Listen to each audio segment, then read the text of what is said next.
अस्सलामुअलैकुम। मुझे कहते हैं नाज़ो और आपके लिए लाई हूँ बहुत ज़बरदस्त चिकन कढ़ाई, वाइट चिकन कढ़ाई।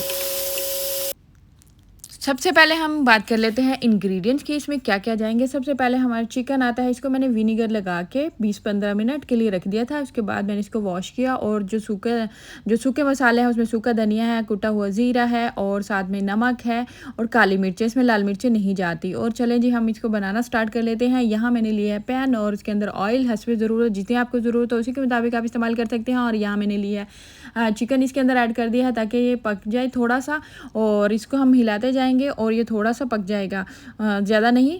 अगर चाहें तो आप इसको गोल्डन ब्राउन भी रख सकते हैं। मैं इसको गोल्डन ब्राउन नहीं करूँगी, मुझे इसमें वो इतना ज़्यादा अच्छा नहीं लगता, तो इतना ही मैं इसे पकाऊँगी। उसके बाद मैं यहाँ मैंने एक ले लिया है प्लेट और यहाँ एक हम बैटर तैयार कर लेंगे। यहाँ मैंने योगर्ट ले लिया है।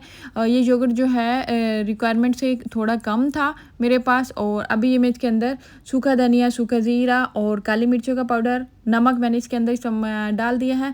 और अभी इसके अंदर मैं फ़्रेश क्रीम भी ऐड कर दूँगी। ये बैटर बहुत ही ज़बरदस्त तैयार होता है।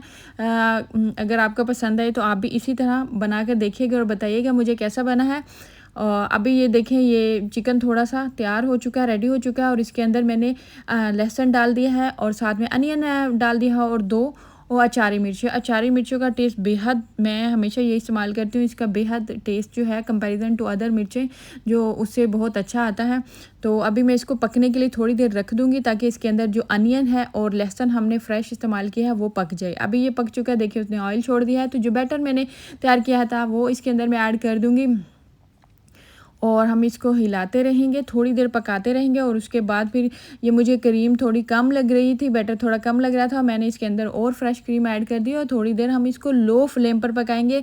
रीज़न इसकी ये है कि इसके अंदर हमने क्रीम ऐड की है और अगर हम इसको हाई फ्लेम पर पकाते हैं तो ये जो है वो नीचे लग जाएगी और इसका टेस्ट भी बिल्कुल ख़राब हो जाएगा। ये देखिए चिकन मैंने आपको दिखाया है तोड़कर, वो तकरीबन गल चुका है और अभी इसके अंदर जो पका, थोड़ी देर हम पकने रखेंगे तो और भी गल जाएगा। यहाँ मैंने इसके लिए गार्निश कर दिया है, स्लाइस में अदरक है, मिर्ची हैं और लेमन है। आई होप कि आपको मेरी रेसिपी पसंद आएगी। अगर पसंद आई तो लाइक कीजिए, शेयर कीजिए, कमेंट कीजिए।